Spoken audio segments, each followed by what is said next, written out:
À l'issue d'une série de rencontres les 18, 22 et 24 novembre, les acteurs politiques ont décidé vendredi de continuer à œuvrer pour créer une synergie d'action.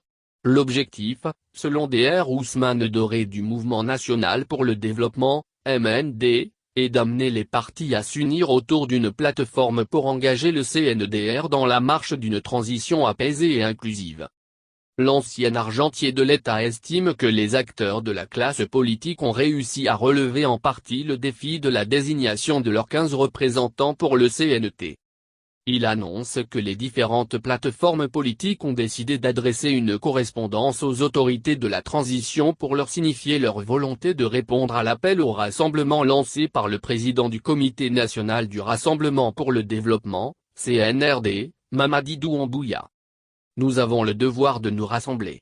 Nous allons demander dans cette lettre qu'il y ait un pont, une sorte de cadre de dialogue permanent à la classe politique de faire des recommandations judicieuses sur tous les sujets concernant la bonne transition dévoile l'ancien argentier de l'État. Lors de la réunion, nous avons esquissé des thématiques y compris sur la durée de la transition, la question des audits, le fichier électoral, les textes constitutionnels. Bref, toutes les questions sur lesquelles la classe politique va avoir un avis et échanger avec le CNRD pour trouver les points de convergence précise Dr Doré.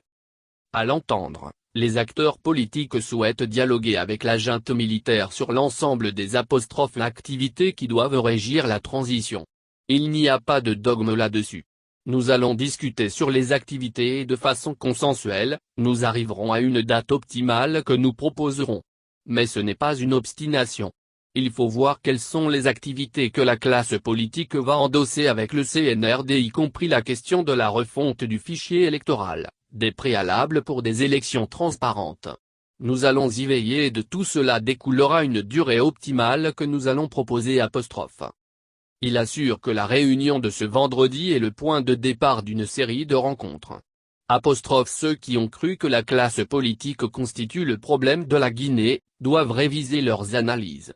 Il est clair qu'il n'y a pas les 180 partis à cette rencontre. Mais notre objectif, c'est de réunir tout le monde.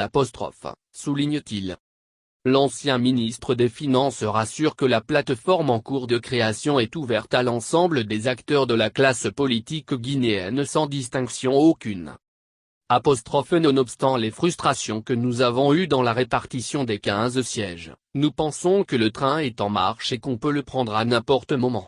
Nous espérons que lors de notre prochaine rencontre, nous aurons la grande majorité de la classe politique guinéenne. Conclut-il.